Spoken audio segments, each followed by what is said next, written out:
ଭଗବାନ ଶ୍ରୀକୃଷ୍ଣ କହିଛନ୍ତି ଯେ ଜୀବନର ସବୁଠାରୁ ବଡ଼ ସମ୍ପତ୍ତି ଧନ କିମ୍ବା ପଦବୀ ନୁହେଁ, ବରଂ ଏକ ହସୁଥିବା ହୃଦୟ ଏବଂ ଏକ ହସୁଥିବା ମୁହଁ। କାରଣ ଏହି ସମ୍ପତ୍ତି ଗୁଡ଼ିକ ପ୍ରତ୍ୟେକ ପରିସ୍ଥିତିରେ ଜଣେ ବ୍ୟକ୍ତିକୁ ଦୃଢ଼ ରଖେ। ପ୍ରାୟତଃ ମଣିଷ ନିଜ ଭାଗ୍ୟକୁ ଅଭିଶାପ ଦିଏ, ଭୁଲିଯାଏ ଯେ ସେମାନଙ୍କର ନିଜସ୍ୱ କାର୍ଯ୍ୟ ଭାଗ୍ୟଠାରୁ ଅଧିକ ଶକ୍ତିଶାଳୀ ଏବଂ କାର୍ଯ୍ୟ କରିବାର ଶକ୍ତି ସେମାନଙ୍କ ନିଜ ହାତରେ ଅଛି। ଯଦିଓ ଆପଣଙ୍କର ହଜାର ହଜାର ତ୍ରୁଟି ଅଛି, ନିଜ ଉପରେ ବିଶ୍ୱାସ ବଜାୟ ରଖ, କାରଣ ଆତ୍ମବିଶ୍ୱାସ ହେଉଛି ସେହି ଶକ୍ତି। ଯଦିଓ ଆପଣଙ୍କର ହଜାର ହଜାର ତ୍ରୁଟି ଅଛି, ନିଜ ଉପରେ ବିଶ୍ୱାସ ବଜାୟ ରଖ, କାରଣ ଆତ୍ମବିଶ୍ୱାସ ହେଉଛି ସେହି ଶକ୍ତି ଯାହା ଜଣେ ବ୍ୟକ୍ତିକୁ ସାଧାରଣରୁ ଅସାଧାରଣରେ ପରିଣତ କରେ। କେତେକ ସମୟରେ ଭଗବାନ ଆପଣଙ୍କୁ ଅପେକ୍ଷା କରାନ୍ତି, ଆପଣଙ୍କୁ ପରୀକ୍ଷା କରନ୍ତି, କିନ୍ତୁ ଯେତେବେଳେ ସଠିକ୍ ସମୟ ଆସେ ସେ ଏତେ କିଛି ଦିଅନ୍ତି ଯେ ଯାହା ଜଣେ ବ୍ୟକ୍ତି ମଧ୍ୟ ସମ୍ଭାଳି ପାରେ ନାହିଁ। ଯେପରି ଅନ୍ଧାରରେ ଦୂରରୁ ଏକ ଛୋଟ ଆଲୋକ ଝଲସୁଥିବା ଦେଖାଯାଏ, ସେହିପରି ଏହି ଜଗତରେ ସତ୍ୟ ସର୍ବଦା ଝଲସୁଥିବା ଦେଖାଯାଏ। ତେଣୁ ପ୍ରତ୍ୟେକ ପରିସ୍ଥିତିରେ ସତ୍ୟର ପଥ ଅନୁସରଣ କରିବା ଉଚିତ। ଶ୍ରୀକୃଷ୍ଣ କହିଛନ୍ତି ଯେ କ୍ରୋଧ ହେଉଛି ପତନର ଦ୍ୱାର। ଯେତେବେଳେ ଜଣେ ବ୍ୟକ୍ତି କ୍ରୋଧିତ ହୁଏ, ସେମାନଙ୍କର ମନ ଅସ୍ଥିର ହୋଇଯାଏ ଏବଂ ସେମାନଙ୍କର କ୍ରୋଧରେ ସେମାନେ ପ୍ରାୟତଃ ନିଜକୁ କ୍ଷତି ପହଞ୍ଚାନ୍ତି। ତେଣୁ ଆପଣ ଯେତେ କ୍ରୋଧିତ ହୁଅନ୍ତୁ ନା କାହିଁକି, ଶାନ୍ତ ରହିବା ଚେଷ୍ଟା କରନ୍ତୁ, କାରଣ ସଂଯମ ହେଉଛି ପ୍ରକୃତ ଶକ୍ତି। ଏହା ମଧ୍ୟ ସତ୍ୟ ଯେ ଯେଉଁମାନେ ଅନ୍ୟମାନଙ୍କର ମଙ୍ଗଳ କରନ୍ତି ସେମାନେ ପ୍ରାୟତଃ କଷ୍ଟର ସମ୍ମୁଖୀନ ହୁଅନ୍ତି। ଯେପରି ଫଳ ଦେଉଥିବା ଗଛକୁ ପ୍ରାୟତଃ ପଥର ଫୋପାଡ଼ି ମରାଯାଏ। ସତ୍ୟ ଏବଂ ସଚ୍ଚୋଟତା ଦ୍ୱାରା ଅର୍ଜିତ ଧନ ଜୀବନରେ ସୁଖ ଏବଂ ସନ୍ତୋଷ ଆଣିଥାଏ। ଛଳନା ଦ୍ୱାରା ଆଣିଥିବା ଧନ ଶେଷରେ କେବଳ ଦୁଃଖ ଏବଂ ଅଶାନ୍ତି ଆଣିଥାଏ। କେତେକ ସମୟରେ ନୀରବ ରହିବା ହେଉଛି ସର୍ବୋତ୍ତମ ଉତ୍ତର ଏବଂ ସଚ୍ଚା ହୃଦୟର ବ୍ୟକ୍ତିଙ୍କୁ କ୍ଷମା କରିବା ମଧ୍ୟ ସବୁଠାରୁ ବଡ଼ ଦଣ୍ଡ ହୋଇପାରେ। ଯଦି କେବେ ଏପରି ହୁଏ ଯେ କଠିନ ପରିଶ୍ରମ ସତ୍ତ୍ୱେ ଆପଣଙ୍କର ସ୍ୱପ୍ନ ଅପୂର୍ଣ୍ଣ ରହିଥାଏ, ତେବେ ଆପଣଙ୍କର ପଥ ବଦଳାନ୍ତୁ, କିନ୍ତୁ କେବେ ବି ଆପଣଙ୍କର ନୀତି ବଦଳାନ୍ତୁ ନାହିଁ, କାରଣ ଏକ ଗଛ ମଧ୍ୟ ପ୍ରତ୍ୟେକ ଋତୁ ସହିତ ତା'ର ପତ୍ର ବଦଳାଏ, ତା'ର ମୂଳ ନୁହେଁ। ଭଗବାନ ଶ୍ରୀକୃଷ୍ଣ କହିଛନ୍ତି ଯେ ମଣିଷ ସର୍ବଦା ମନ୍ଦଠାରୁ ଦୂରରେ ରହିବା ଉଚିତ, କାରଣ ଯିଏ ମନ୍ଦ କାମ କରେ ତାକୁ ଏହାର ପରିଣାମ ଭୋଗ କରିବାକୁ ପଡ଼ିବ। ଯେପରି ଏକ ବାଛୁରୀ ଶହ ଶହ ଗାଈଙ୍କ ମଧ୍ୟରେ ତା'ର ମାତାକୁ ପାଏ, ସେହିପରି ଜଣେ ବ୍ୟକ୍ତିଙ୍କ କର୍ମର ଫଳ ମଧ୍ୟ ହଜାର ହଜାର ଲୋକଙ୍କ ଭିଡ଼ରେ ତାକୁ ପାଇପାରେ। ତେଣୁ ମନେ ରଖନ୍ତୁ, ତୁମେ କୌଣସି ଜୀବକୁ କଷ୍ଟ ଦେଇ ମୋତେ କେବେ ଖୁସି କରିପାରିବ ନାହିଁ, କାରଣ ମୁଁ ଏହି ସମଗ୍ର ବ୍ରହ୍ମାଣ୍ଡର ପ୍ରଭୁ ଏବଂ ପ୍ରତ୍ୟେକ କଣିକାରେ ବାସ କରେ। ଈଶ୍ୱର ସବୁଠାରୁ କ୍ଷୁଦ୍ର ପ୍ରାଣୀର ହୃଦୟରେ ମଧ୍ୟ ବାସ କରନ୍ତି ଏବଂ ଯେତେବେଳେ କୌଣସି ପ୍ରାଣୀ କଷ୍ଟ ପାଏ, ସେହି ଯନ୍ତ୍ରଣା ଈଶ୍ୱରଙ୍କ ପାଖରେ ପହଞ୍ଚେ। ତେଣୁ ଯେକୌଣସି ଜୀବକୁ କଷ୍ଟ ଦେବା ଈଶ୍ୱରଙ୍କୁ କଷ୍ଟ ଦେବା ସହିତ ସମାନ। ଏହା ସହିତ ମନେ ରଖନ୍ତୁ ଯେ ମୃତ୍ୟୁ ଏକ ଅନିବାର୍ଯ୍ୟ ସତ୍ୟ, ଯାହାକୁ କେହି ପରିବର୍ତ୍ତନ କରିପାରିବେ ନାହିଁ। ଏହି ଜଗତ ସୃଷ୍ଟି ହେବା ଦିନଠାରୁ ଜନ୍ମ ଏବଂ ମୃତ୍ୟୁର ଚକ୍ର ଜାରି ରହିଛି। ଯେପରି ଜଣେ ମଣିଷ ପୁରୁଣା ପୋଷାକ ପରିତ୍ୟାଗ କରି ନୂତନ ପୋଷାକ ପିନ୍ଧିଥାଏ, ସେହିପରି ଆତ୍ମା ମଧ୍ୟ ତା'ର ପୁରୁଣା ଏବଂ କ୍ଷୟପ୍ରାପ୍ତ ଶରୀର ଧାରଣ କରି ନୂତନ ଶରୀର ଗ୍ରହଣ କରେ। ଏହା ପ୍ରକୃତିର ଅନନ୍ତ ନିୟମ। ତେଣୁ ଏହି ସତ୍ୟକୁ ଗ୍ରହଣ କରନ୍ତୁ ଏବଂ ବର୍ତ୍ତମାନରେ ନିର୍ଭୀକ ଭାବରେ ବଞ୍ଚିବା ଶିଖନ୍ତୁ। ଜ୍ଞାନୀ ଲୋକମାନେ ମୃତକଙ୍କ ପାଇଁ ଅତ୍ୟଧିକ ଶୋକ କରନ୍ତି ନାହିଁ କିମ୍ବା ଜୀବିତମାନଙ୍କ ପାଇଁ ଅଯଥା ଚିନ୍ତା କରନ୍ତି ନାହିଁ, କାରଣ ସେମାନେ ଜାଣନ୍ତି ଯେ ଜନ୍ମଗ୍ରହଣ କରିଥିବା ପ୍ରତ୍ୟେକ ବ୍ୟକ୍ତି ନିଶ୍ଚିତ ଭାବରେ ଗୋଟିଏ ଦିନ ମରିବେ ଏବଂ ମୃତ୍ୟୁବରଣ କରିଥିବା ପ୍ରତ୍ୟେକ ବ୍ୟକ୍ତି ନିଶ୍ଚିତ ଭାବରେ କୌଣସି ନା କୌଣସି ରୂପରେ ପୁନର୍ଜନ୍ମ ପାଇବେ। ଯଦି ଏହି ଜଗତରେ ମଣିଷ ସହିତ ସର୍ବଦା ଗୋଟିଏ ଉପାଦାନ ରହିଥାଏ, ତାହା ହେଉଛି ଜ୍ଞାନ। ଜ୍ଞାନ ହେଉଛି ଏକମାତ୍ର ଅଶେଷ ଧନ ଯାହା କେବେ ବି ଜଣେ ବ୍ୟକ୍ତିକୁ ଛାଡ଼ିଯାଏ ନାହିଁ। ଯେକୌଣସି ସ୍ଥାନରେ ଯାହା ହେଉ, ଯେପରି ପୃଥିବୀର ଋତୁ ପରିବର୍ତ୍ତନ ହୁଏ, କେତେବେଳେ ସୂର୍ଯ୍ୟ କିରଣ ହୁଏ, କେତେବେଳେ ବର୍ଷା ହୁଏ, ସେହିପରି ଜୀବନରେ ସୁଖ ଏବଂ ଦୁଃଖ ଆସେ ଏବଂ ଯାଏ। ତେଣୁ ଏହି ଜିନିଷ ଗୁଡ଼ିକୁ ଭୟ କରିବା ପରିବର୍ତ୍ତେ ଧୈର୍ଯ୍ୟର ସହିତ ଏହାର ସାମ୍ନା କରିବା ଉଚିତ। ଯୁଦ୍ଧ କ୍ଷେତ୍ରରେ ହେଉ କିମ୍ବା ଜୀବନ ସଂଘର୍ଷରେ କେବଳ ତିନୋଟି ଅସ୍ତ୍ର ସାହାଯ୍ୟରେ ସଫଳତା ହାସଲ ହୁଏ: ଧାର୍ମିକତା, ଧୈର୍ଯ୍ୟ ଏବଂ ସାହସ। ଭଗବାନ ଶ୍ରୀକୃଷ୍ଣ କହିଛନ୍ତି ଯେ ଯଦି ଆପଣ ଆପଣଙ୍କ ମନକୁ ଶାନ୍ତ ଏବଂ ସନ୍ତୁଳିତ ରଖିବାକୁ ଚାହାନ୍ତି, ତେବେ ଆପଣଙ୍କୁ କିଛି ସରଳ ନୀତି ଗ୍ରହଣ କରିବାକୁ ପଡ଼ିବ।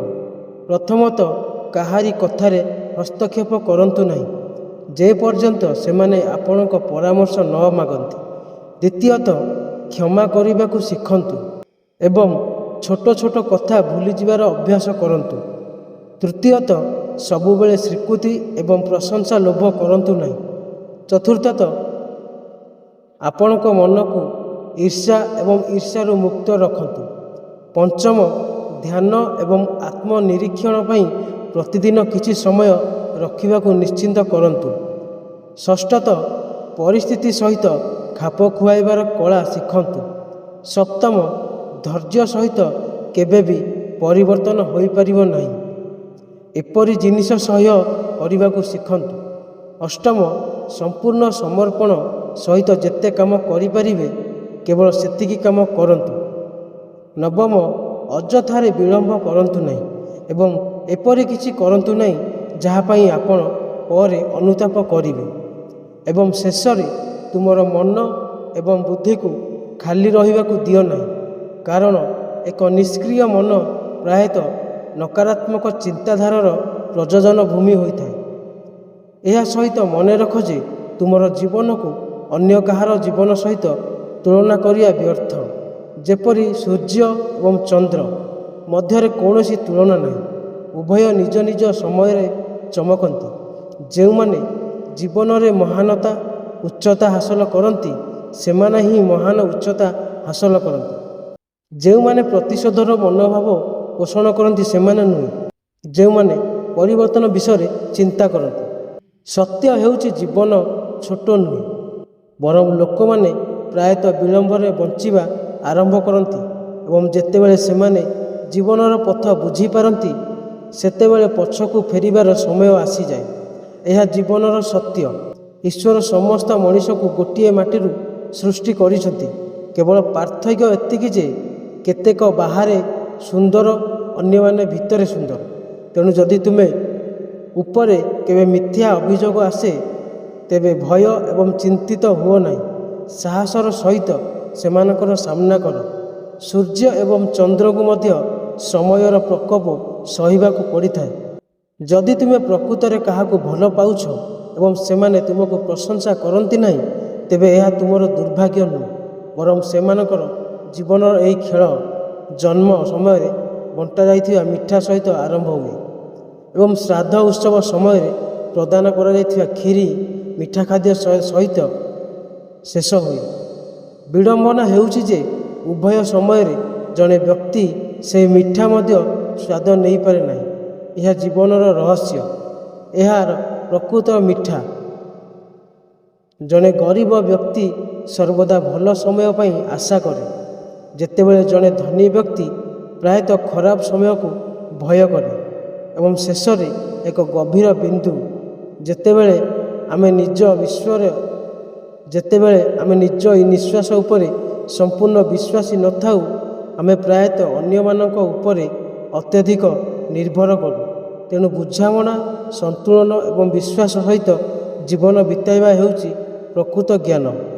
ଭଗବାନ ଶ୍ରୀକୃଷ୍ଣ କୁହନ୍ତି, ହେ ମାନବ, ଯଦି ତୁମେ ଜଗତର ସମସ୍ତ ଦୁଃଖରୁ ମୁକ୍ତି ଚାହୁଁଛ, ତେବେ ତୁମର ମନକୁ ମୋ ଭକ୍ତିରେ ସମର୍ପିତ କର।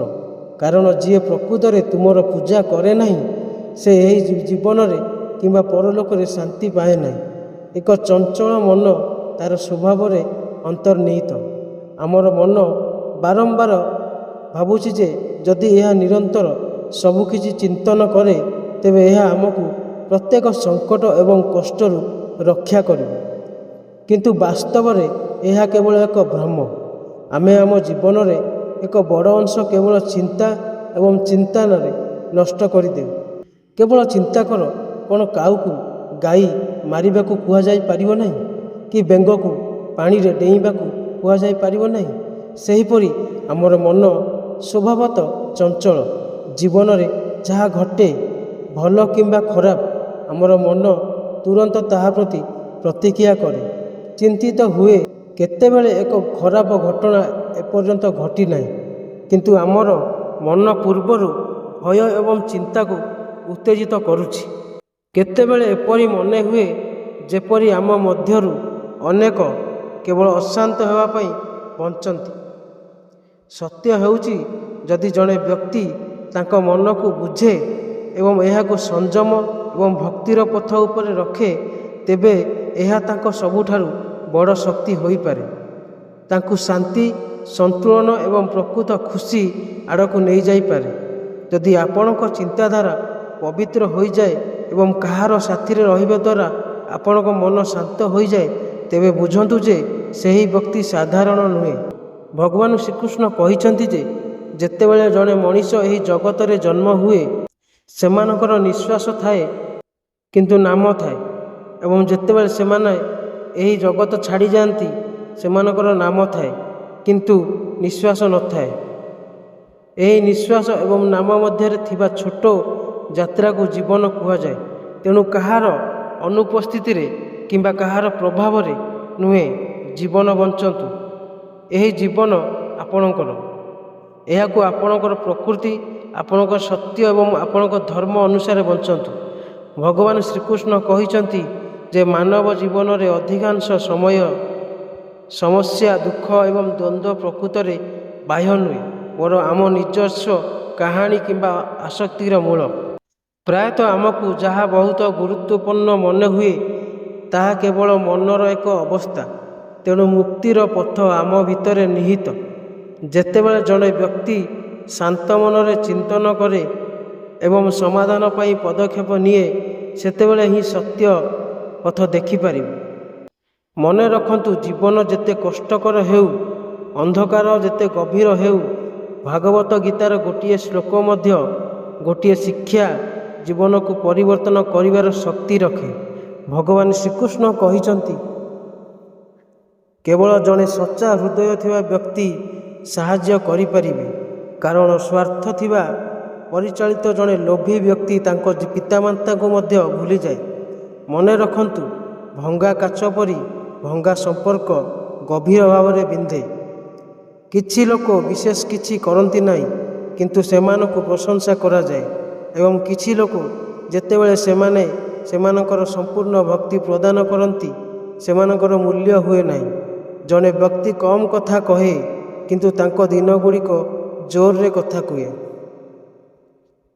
ଯେତେବେଳେ ସମୟ ଅନୁକୂଳ ହୁଏ, ଦୁନିଆ ଶୁଣେ, କିନ୍ତୁ ଯେତେବେଳେ ସମୟ ନୀରବ ହୋଇଯାଏ, ଲକ୍ଷ ଲକ୍ଷ ଡାକ ପରେ ମଧ୍ୟ କେହି ଶୁଣନ୍ତି ନାହିଁ। ଯେତେବେଳେ ଆପଣ ଅତୀତକୁ ଚିନ୍ତା କରନ୍ତି, ବର୍ତ୍ତମାନ ମଧ୍ୟ ନୀରବରେ ବିତିଯାଏ। ତେଣୁ ସବୁଠାରୁ ଖୁସି ବ୍ୟକ୍ତି ହେଉଛି ସେହି ବ୍ୟକ୍ତି ଯିଏ ବୁଝେ ଯେ ଏହି ଦୁନିଆରେ କେହି ସମ୍ପୂର୍ଣ୍ଣ ଖୁସି ନାହାନ୍ତି। ଅଭିଜ୍ଞତା ଆମକୁ ଶିଖାଏ ଯେ କୃପା ଏବଂ ସରଳତା ସହିତ ବଞ୍ଚିବା ସହଜ ନୁହେଁ, କିନ୍ତୁ ଏହା ସଠିକ୍ ପଥ। କାରଣ ଈଶ୍ୱର କେବଳ ମନ୍ଦିର କିମ୍ବା ପ୍ରାର୍ଥନାରେ ନୁହେଁ, ବରଂ ଆମ କାର୍ଯ୍ୟରେ ମଧ୍ୟ ଉପସ୍ଥିତ। ସେ ପୁଣ୍ୟ ହେଉ କି ପାପ, ସେ ପାପ ହିସାବ ରଖନ୍ତି। ସେ ସମସ୍ତଙ୍କୁ ଖାଲି ହାତରେ ପଠାଇଛନ୍ତି ଏବଂ ଖାଲି ହାତରେ ଫେରିବେ। ମଣିଷ କିମ୍ବା ଈଶ୍ୱରଙ୍କୁ ଭୟ କର ନାହିଁ, ବରଂ ନିଜ କାର୍ଯ୍ୟକୁ ଭୟ କର, କାରଣ କାର୍ଯ୍ୟ ହେଉଛି ଏକମାତ୍ର ନ୍ୟାୟ ଯାହା ଚେତାବନୀ ବିନା ଫଳାଫଳ ଦିଏ ନାହିଁ। ଏହି କାର୍ଯ୍ୟଗୁଡ଼ିକ ସ୍ୱର୍ଗ ଏବଂ ନର୍କକୁ ପଥ ପ୍ରଶସ୍ତ କରେ।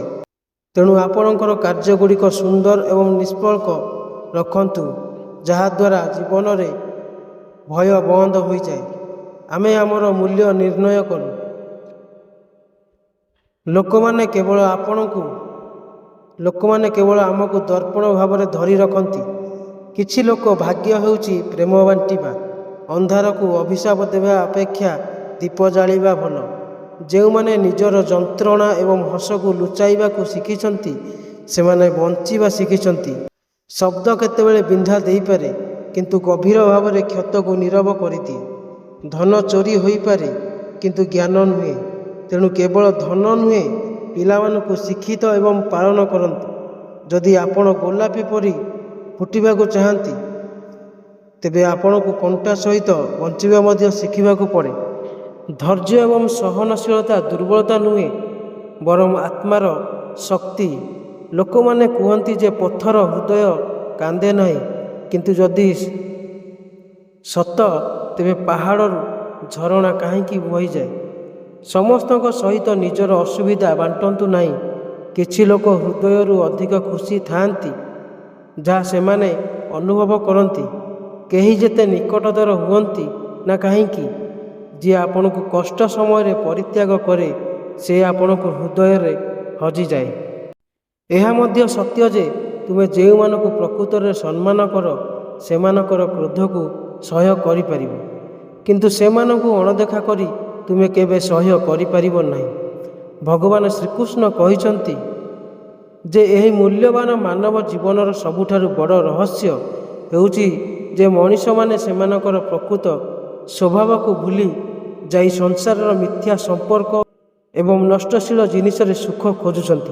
ଯେତେବେଳେ ତୁମେ ଏହି ସଂସାରକୁ ଆସିଲ, ତୁମର ହାତ ଖାଲି ଥିଲା, ଏବଂ ଯେତେବେଳେ ତୁମେ ବିଦାୟ ନେବ, କେବଳ ତୁମର ଭଲ ଏବଂ ମନ୍ଦ କାର୍ଯ୍ୟ ଏବଂ ସଂସ୍କାର ତୁମ ସହିତ ଯିବ। ତେଣୁ ଏହି ସମୟ ମଧ୍ୟରେ ତୁମେ ଯାହା ସଂଗ୍ରହ କର, ତାହା କେବଳ ଏକ ଭ୍ରମ। ଏହି ସଂସାରରେ ସବୁଠାରୁ ଆଶ୍ଚର୍ଯ୍ୟଜନକ କଥା ହେଉଛି ଯେ ଏଠାରେ ସବୁକିଛି ଗୋଟିଏ ଦିନ ଶେଷ ହେବ। ଜାଣିବା ସତ୍ତ୍ୱେ ମଣିଷ ଏପରି ବଞ୍ଚେ ଯେପରି ସେମାନେ କେବେ ମରିବେ ନାହିଁ, ଏବଂ ଏହି ଚିନ୍ତାଧାରା ସେମାନଙ୍କର ସମସ୍ତ ଦୁଃଖର କାରଣ ହୋଇଯାଏ। ଯଦି ତୁମେ ତୁମର ହୃଦୟର ଗଭୀରକୁ ଦେଖ, ତେବେ ତୁମେ ଅନୁଭବ କରିବ ଯେ ବାହ୍ୟ ଜଗତର ଚମକରେ ତୁମେ ଯେଉଁ ଶାନ୍ତି ଏବଂ ସୁଖ ଖୋଜୁଛ, ତାହା ତୁମ ଭିତରେ ଏକ ଅଶାନ୍ତ ସମୁଦ୍ର ପରି ପୂର୍ବରୁ ରହିଛି। ତୁମକୁ କେବଳ ତୁମର ଇଚ୍ଛାର ଶବ୍ଦକୁ ଟିକିଏ ନିୟନ୍ତ୍ରଣ କରିବାକୁ ପଡ଼ିବ। ଅର୍ଜୁନଙ୍କ ମାଧ୍ୟମରେ ଶ୍ରୀକୃଷ୍ଣ ବିଶ୍ୱକୁ ବାର୍ତ୍ତା ଦିଅନ୍ତି ଯେ ଜୀବନରେ ପ୍ରକୃତ ଯୁଦ୍ଧ କୌଣସି ବାହ୍ୟ ଶତ୍ରୁ ବିରୁଦ୍ଧରେ ନୁହେଁ, ବରଂ ନିଜ ଭିତରେ ଥିବା ତ୍ରୁଟି, ସନ୍ଦେହ ଏବଂ ନକାରାତ୍ମକ ଚିନ୍ତାଧାରା ବିରୁଦ୍ଧରେ। ଯିଏ ନିଜର ଦୁର୍ବଳତାକୁ ଚିହ୍ନିଥାଏ ଏବଂ ସେଗୁଡ଼ିକୁ ଦୂର କରିବାକୁ ନିଷ୍ପତ୍ତି ନେଇଥାଏ, କେବଳ ସେ ହିଁ ପ୍ରକୃତ ସାହସୀ। ଅନ୍ୟମାନଙ୍କୁ ପରାସ୍ତ କରିବା କେବଳ ଶକ୍ତି ପ୍ରଦର୍ଶନ, କିନ୍ତୁ ନିଜକୁ ଉନ୍ନତ କରିବା ଈଶ୍ୱରଙ୍କୁ ପ୍ରାପ୍ତ କରିବା ପରି ମନେ ହୋଇଥାଏ। ଯେତେବେଳେ ଆପଣ କୌଣସି କାର୍ଯ୍ୟକୁ ଏହା ବୁଝିବା ସହିତ ହାତ ଦିଅନ୍ତି ଯେ ଆପଣ କେବଳ ଏକ ମାଧ୍ୟମ ଏବଂ ଶେଷ ପରିଣାମ ଈଶ୍ୱରଙ୍କ ଇଚ୍ଛା ଉପରେ ନିର୍ଭର କରେ, ଆପଣ ତୁରନ୍ତ ବିଜୟର ଗର୍ବ ଏବଂ ପରାଜୟର ଦୁଃଖରୁ ମୁକ୍ତ ହୋଇଯାଆନ୍ତି। ଏହି ଜଗତରେ କିଛି ଘଟଣା ଘଟିନଥାଏ, ପ୍ରତ୍ୟେକ କାର୍ଯ୍ୟରେ ଏକ ପ୍ରଭାବ ଥାଏ, ଏବଂ ଅତୀତରେ ଆପଣ ଯେଉଁ ବୀଜ ବୁଣିଥିଲେ ତାହା ଏବେ ପରିସ୍ଥିତି ଭାବରେ ଆପଣଙ୍କୁ ସାମ୍ନା କରୁଛି। ତେଣୁ ଯଦି ଆପଣ ଆସନ୍ତାକାଲିକୁ ସୁନ୍ଦର କରିବାକୁ ଚାହାନ୍ତି, ତେବେ ଆପଣଙ୍କର ବର୍ତ୍ତମାନରେ ଭଲ କାର୍ଯ୍ୟ କରିବା ଆରମ୍ଭ କରନ୍ତୁ। ସମୟର ଚକ ନିରନ୍ତର ଘୁରି ବୁଲୁଛି। ରାଜାମାନେ ଗରିବ ହୋଇଗଲେ ଏବଂ ଯେଉଁମାନେ ଗରିବ ଥିଲେ ସେମାନେ ସମୟ ସହିତ ପ୍ରସାଦର ମାଲିକ ହୋଇଗଲେ। ତେଣୁ କେବେ ବି ଆପଣଙ୍କର ଧନ ଉପରେ ଗର୍ବ କରନ୍ତୁ ନାହିଁ, କାରଣ ପରିବର୍ତ୍ତନ ସମୟ ସହିତ ସବୁଠାରୁ ବଡ଼ ମହଲ। ମଣିଷ ମନ ଏକ ପ୍ରବଳ ପବନ ପରି, ଯାହାକୁ ରୋକିବା କଷ୍ଟକର, କିନ୍ତୁ ନିରନ୍ତର ପ୍ରୟାସ ଏବଂ ପ୍ରେରଣା ମାଧ୍ୟମରେ ଏହାକୁ ନିୟନ୍ତ୍ରଣ କରାଯାଇପାରିବ। ଯେପରି ଜଣେ ଭଲ ଆରୋହୀ ତାଙ୍କ ଘୋଡ଼ାଗୁଡ଼ିକ ଲଗାମକୁ କଡ଼ାକଡ଼ି ରଖେ, ସେହିପରି ଆପଣ ଆପଣଙ୍କ ମନକୁ ସଠିକ୍ ପଥରେ ଚଳାଇବା ପାଇଁ ଆପଣଙ୍କ ଜ୍ଞାନ ବ୍ୟବହାର କରିବାକୁ ପଡ଼ିବ। ତୁମେ ତୁମର ମନ୍ଦ କାମକୁ ଦୁନିଆରୁ ଲୁଚାଇ ପାରିବ, ଚତୁରତା ପଛରେ ତୁମର ମନ୍ଦକୁ ଲୁଚାଇ ପାରିବ, କିନ୍ତୁ ସର୍ବବ୍ୟାପୀ ଈଶ୍ୱରଙ୍କ ଠାରୁ କିଛି ଲୁଚାଇ ପାରିବ ନାହିଁ, ଯିଏ ତୁମ ଆଖିର ପୁତୁଳାଠାରୁ ଅଧିକ ନିକଟତର ଏବଂ ତୁମର ପ୍ରତ୍ୟେକ ଚିନ୍ତାଧାରା ସୃଷ୍ଟି ହେବା ପୂର୍ବରୁ ଜାଣନ୍ତି। ଯେତେବେଳେ ଜୀବନର ଏକାକିତା ତୁମକୁ ଆକ୍ରାନ୍ତ କରେ, ଯେତେବେଳେ ସମସ୍ତ ପଥ ବନ୍ଦ ଦେଖାଯାଏ ଏବଂ ତୁମର ନିଜ ଲୋକମାନେ ମଧ୍ୟ ତୁମକୁ ପରିତ୍ୟାଗ କରନ୍ତି ନାହିଁ, ନିରାଶ ହୁଅ ନାହିଁ, ବରଂ ବିଚାର କର ଯେ ତୁମେ ଏବଂ ଈଶ୍ୱରଙ୍କ ମଧ୍ୟରେ ଥିବା କୌଣସି ପରଦା ନାହିଁ। ତୁମେ ବର୍ତ୍ତମାନ ସିଧାସଳଖ ତାଙ୍କ ଆଶ୍ରୟସ୍ଥଳକୁ ଯାଇପାରିବ। ସତ୍ୟର କୌଣସି ପ୍ରମାଣର ଆବଶ୍ୟକତା ନାହିଁ, ଏହା ସୂର୍ଯ୍ୟ ପରି ନିଜେ ଉଜ୍ଜ୍ୱଳ ହୁଏ। ଯଦିଓ ମିଥ୍ୟା ମେଘ କିଛି ସମୟ ପାଇଁ ଏହାକୁ ଆଚ୍ଛାଦିତ କରେ, କିନ୍ତୁ ସତ୍ୟ ସର୍ବଦା ଶେଷରେ ବିଜୟୀ ହୁଏ। କାରଣ ଭଲ ତା'ର ମୂଳଦୁଆ କେବେ ହଲାଇ ପାରିବ ନାହିଁ। ଅନ୍ୟର ଉନ୍ନତି ଦେଖି ହୃଦୟରେ ଈର୍ଷା ଜାଳୁଥିବା ବ୍ୟକ୍ତି ନିଜ ଭଲ କାମର ସମ୍ପତ୍ତିକୁ ନଷ୍ଟ କରିଦିଏ। ବିପରୀତରେ ଯିଏ ଅନ୍ୟମାନଙ୍କୁ ଖୁସିରେ ଅଂଶୀଦାର ହୁଏ, ସେ ସ୍ୱୟଂ ଚାଳିତ ଭାବରେ ଈଶ୍ୱରଙ୍କ ଆଶୀର୍ବାଦ ପାଏ। ତୁମକୁ ଜିଭକୁ ସ୍ୱାଦର ଦାସ ହେବାକୁ ଦିଅ ନାହିଁ ଏବଂ ଅଯଥା ବିତର୍କରେ ତୁମର କଥା ନଷ୍ଟ କର ନାହିଁ, କାରଣ ତୁମେ ଯେଉଁ ଶକ୍ତି ନୀରବତା ଏବଂ ଧ୍ୟାନରେ ନଷ୍ଟ କର, ତାହା ତୁମକୁ ଜୀବନରେ ସର୍ବୋଚ୍ଚ ଜ୍ଞାନ ଆଡ଼କୁ ନେଇଯାଇପାରେ। ଭଗବାନ ଶ୍ରୀକୃଷ୍ଣ କହିଛନ୍ତି ଯେ କୌଣସି ଜିନିଷ ପ୍ରତି ଅତ୍ୟଧିକ ଆସକ୍ତି ସମସ୍ତ ଦୁଃଖର ମୂଳ। ଯେତେବେଳେ ଆପଣ କୌଣସି ବ୍ୟକ୍ତି କିମ୍ବା ଜିନିଷ ପ୍ରତି ଅତ୍ୟଧିକ ଆସକ୍ତ ହୋଇଯାଆନ୍ତି, ଆପଣ ଆପଣଙ୍କର ସ୍ୱାଧୀନତା ହରାଇ ଦିଅନ୍ତି ଏବଂ ସେମାନଙ୍କର ଆଚରଣ ଆପଣଙ୍କୁ ଦୁଃଖିତ କିମ୍ବା ଖୁସି କରିବାକୁ ଆରମ୍ଭ କରେ।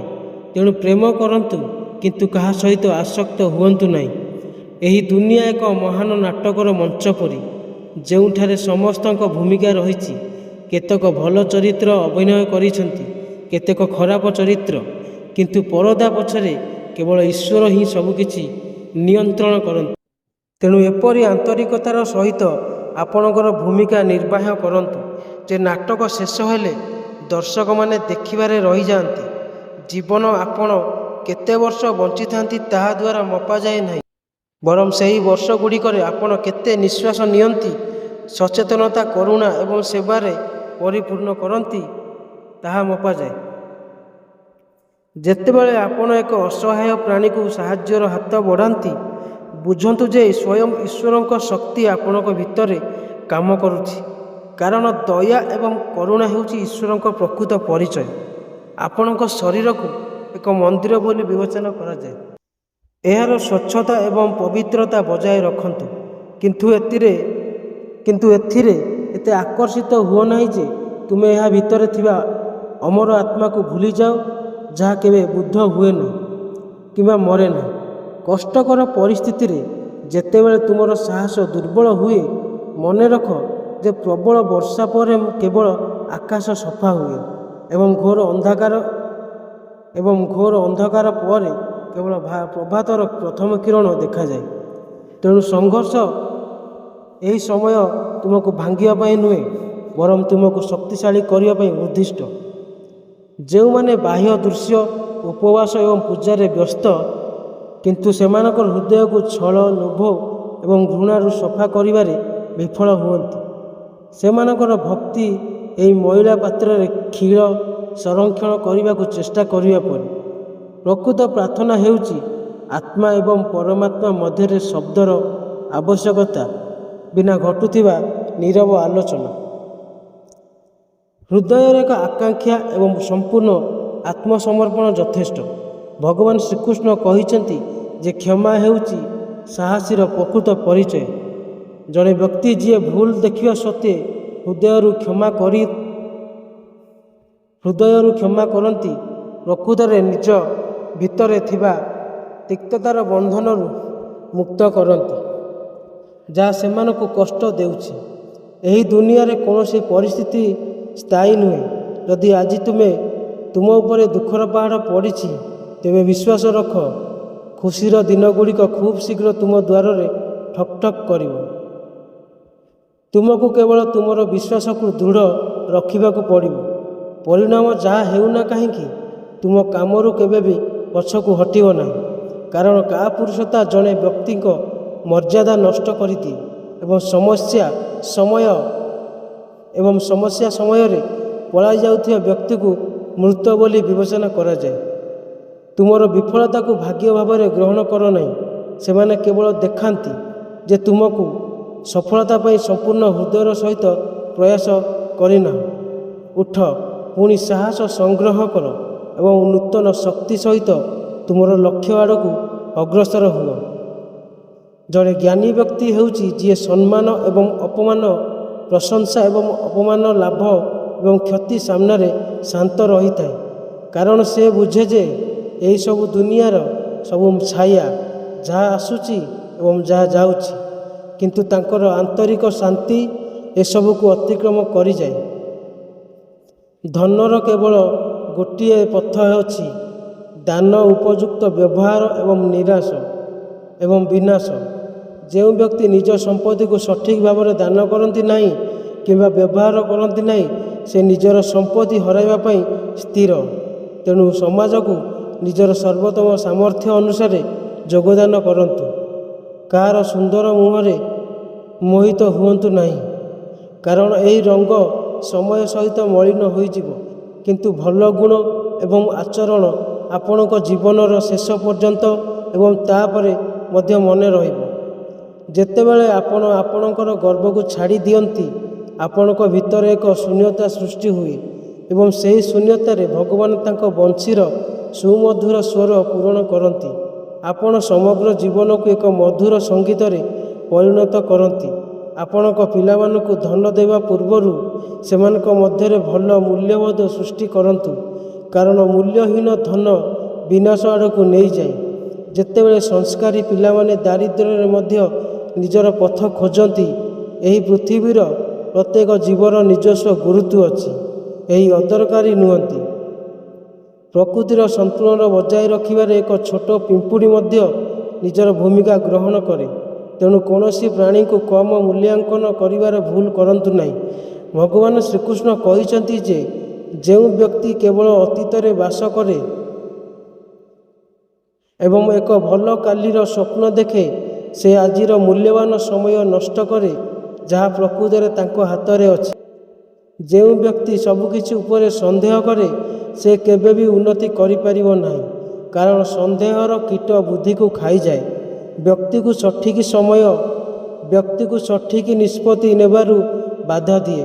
ତେଣୁ ଭଲ ଚିନ୍ତାଧାରା ଏବଂ ଗୁରୁଙ୍କୁ ବାଣୀର ପୂର୍ଣ୍ଣ ବିଶ୍ୱାସ ରଖିବା ହେଉଛି ଆଗକୁ ବଢ଼ିବାର ଏକମାତ୍ର ଉପାୟ।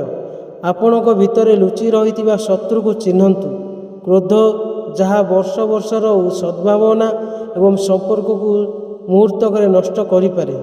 ଯେତେବେଳେ କ୍ରୋଧ ଉତ୍ପନ୍ନ ହୁଏ, ଚୁପ୍ ରୁହନ୍ତୁ, କାରଣ ସେହି ସମୟରେ କୁହାଯାଇଥିବା ଶବ୍ଦଗୁଡ଼ିକ କେବଳ ବିଷ ବାହାର କରେ।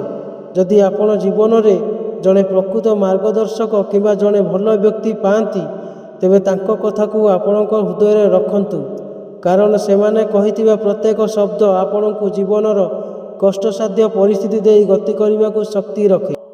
ଏହି ଦୁନିଆ ଏକ ଦର୍ପଣ ପରି। ଆପଣ ଅନ୍ୟମାନଙ୍କ ସହିତ କିପରି ବ୍ୟବହାର କରନ୍ତି, ତାହା ଶେଷରେ ଆପଣଙ୍କ ନିକଟରେ ପ୍ରତିଫଳିତ ହେବ। ଯଦି ଆପଣ ସମ୍ମାନ ଚାହାନ୍ତି, ତେବେ ଅନ୍ୟମାନଙ୍କୁ ସମ୍ମାନ କରିବା ଆରମ୍ଭ କରନ୍ତୁ। ନିଜକୁ ଅନ୍ୟମାନଙ୍କୁ ବିଳାସପୂର୍ଣ୍ଣ ଜୀବନ ସହିତ କେବେ ବି ତୁଳନା କରନ୍ତୁ ନାହିଁ, କାରଣ ଆପଣ ଜାଣନ୍ତି ନାହିଁ ଯେ ସେହି ଚମକ ପଛରେ ସେମାନେ କ'ଣ ହରାଇଛନ୍ତି ଏବଂ ସେମାନଙ୍କର ଆଭ୍ୟନ୍ତରୀଣ ଜୀବନ କେତେ ଅଶାନ୍ତ। ନିଜ ଖୁସିରେ ଅଂଶରେ ସନ୍ତୁଷ୍ଟ ରହିବା ଶିଖନ୍ତୁ। ଯେତେବେଳେ ଆପଣ କାହାର ଲୁହ ପୋଛି ଦିଅନ୍ତି, ସେତେବେଳେ ଆପଣଙ୍କୁ ଯେଉଁ ସାନ୍ତ୍ୱନା ମିଳେ, ତାହା ଦୁନିଆର ସମସ୍ତ ସୁଖ ସମୃଦ୍ଧି ଅପେକ୍ଷା ବଡ଼। କାରଣ ଅନ୍ୟମାନଙ୍କ ପ୍ରତି ଭଲ କରିବାର ଆନନ୍ଦ କେବେ ଶେଷ ନୁହେଁ।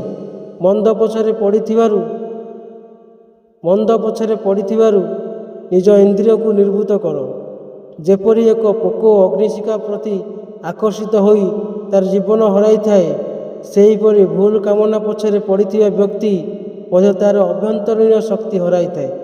ଶ୍ରୀକୃଷ୍ଣ କହିଛନ୍ତି ଯେ ଯେଉଁ ବ୍ୟକ୍ତି ପ୍ରତ୍ୟେକ ପରିସ୍ଥିତିରେ ମୋତେ ସ୍ମରଣ କରେ, ଯାହାର ମନ କଷ୍ଟ ମଧ୍ୟରେ ମଧ୍ୟ ମୋ ପାଦରେ ସ୍ଥିର ରହିଥାଏ, ମୁଁ ନିଜେ ତାହାର ଦାୟିତ୍ୱ ନେଇଥାଏ ଏବଂ ତାକୁ କେବେ ପଡ଼ିବାକୁ ଦେଇନଥାଏ। ମୃତ୍ୟୁକୁ ଭୟ କର ନାହିଁ, କାରଣ ଏହା କେବଳ ଏକ ବିଶ୍ରାମ ସ୍ଥାନ, ଯେଉଁଠାରେ ଆତ୍ମା ତାର ପୁରୁଣା ପୋଷାକ ପରିବର୍ତ୍ତନ କରି ଏକ ନୂତନ ଯାତ୍ରା ଆରମ୍ଭ କରେ। ଭୟ ସେହି ମନ୍ଦ କାର୍ଯ୍ୟରୁ ହେବା ଉଚିତ ଯାହା ତୁମକୁ ବାରମ୍ବାର ତଳକୁ ଟାଣି। ତୁମ ମନକୁ ସୁନ୍ଦର ଚିନ୍ତାଧାରାର ଏକ ଉଦ୍ୟାନ କର, ଯେଉଁଠାରେ କେବେ ଭଲ ଭାବନା, ଦୟା, ସଦ୍ଭାବନା ଏବଂ ଈଶ୍ୱରଙ୍କ ପ୍ରତି ଭକ୍ତିର ଫୁଲ ଫୁଟିଥାଏ, ଯାହାଦ୍ୱାରା ତୁମ ପାଖକୁ ଆସୁଥିବା ପ୍ରତ୍ୟେକ ଲୋକ ସେହି ଭଲତାର ସୁଗନ୍ଧରେ ପରିପୂର୍ଣ୍ଣ ହୋଇଯାଆନ୍ତି। ଜୀବନର ଏହି ବିଦ୍ୟାଳୟରେ ପ୍ରତ୍ୟେକ ପ୍ରତିକୂଳତା ଏକ ଶିକ୍ଷା ଦେବାକୁ ଆସେ। ତେଣୁ କଷ୍ଟରୁ ଦୂରେଇ ଯିବା ପରିବର୍ତ୍ତେ ଏହି ପରିସ୍ଥିତି ତୁମକୁ କ'ଣ ଶିଖାଇବାକୁ ଚାହୁଁଛି ଏବଂ ଏହା ତୁମକୁ କିପରି ଜ୍ଞାନୀ କରିବାକୁ ଚାହୁଁଛି ସେ ବିଷୟରେ ଭାବ। ଯେତେବେଳେ ତୁମେ ସମ୍ପୂର୍ଣ୍ଣ ସମର୍ପଣ ଏବଂ ସଚ୍ଚୋଟତାର ସହିତ ତୁମର ଦାୟିତ୍ୱ ପୂରଣ କର, ତାହା ତୁମର ପ୍ରକୃତ ପୂଜା ହୋଇଯାଏ। ଏହା ତୁମକୁ ଆଉ କୌଣସି ପୃଥକ ତପସ୍ୟା ଆବଶ୍ୟକ ନଥାଏ। ତୁମ ପିତାମାତାଙ୍କ ମୁହଁରେ ହସକୁ ତୁମର ସବୁଠାରୁ ବଡ଼ ସଫଳତା ବୋଲି ଭାବ, କାରଣ ସେମାନଙ୍କ ଆଶୀର୍ବାଦ ସେମାନଙ୍କ ଭିତରେ ଲେଖାଯାଇଥିବା ଭାଗ୍ୟକୁ ମଧ୍ୟ ପରିବର୍ତ୍ତନ କରିବାର ଶକ୍ତି ରଖେ। ଶେଷରେ ମନେ ରଖ ଯେ ତୁମେ ଏହି ବିଶାଳ ବ୍ରହ୍ମାଣ୍ଡର ଏକ ଅଂଶ। ତୁମକୁ ଜଣେ ସାଧାରଣ ମଣିଷରୁ ମହାନ ଜିନିଷରେ ପରିଣତ କରିଥିବା ସମସ୍ତ ଶକ୍ତି ତୁମ ଭିତରେ ସୁପ୍ତ ଅଛି। ତୁମକୁ କେବଳ ତୁମ ଭିତରେ ସେହି ଶକ୍ତିକୁ ଜାଗ୍ରତ କରିବାକୁ ପଡ଼ିବ ଏବଂ ସମ୍ପୂର୍ଣ୍ଣ ଆତ୍ମବିଶ୍ୱାସର ସହିତ ସମସ୍ତ ପରିସ୍ଥିତି ଶାନ୍ତ, ସନ୍ତୁଳିତ ଏବଂ ଖୁସି ରହି ତୁମର କର୍ମପଥରେ ଆଗକୁ ବଢ଼ିବାକୁ ପଡ଼ିବ। ଭଗବାନ ଶ୍ରୀକୃଷ୍ଣ କହିଛନ୍ତି ଯେ ଏହି ଜଗତର ସବୁଠାରୁ ଗଭୀର ନିୟମ ହେଉଛି ଏଠାରେ କିଛି ଚିରକାଳ ପାଇଁ ରହିବ ନାହିଁ। ପ୍ରତ୍ୟେକ ମୁହୂର୍ତ୍ତରେ ସବୁକିଛି ପରିବର୍ତ୍ତନ ହେଉଛି ଏବଂ ପରିବର୍ତ୍ତନ ହେବ। ଯଦି ଆପଣଙ୍କୁ ଏହି ଶ୍ରୀକୃଷ୍ଣ ବାର୍ତ୍ତାଟି ଭଲ ଲାଗିଥାଏ ତେବେ ମୋ ଚ୍ୟାନେଲକୁ ଲାଇକ୍ ଆଉ ସବସ୍କ୍ରାଇବ୍ କରିବେ।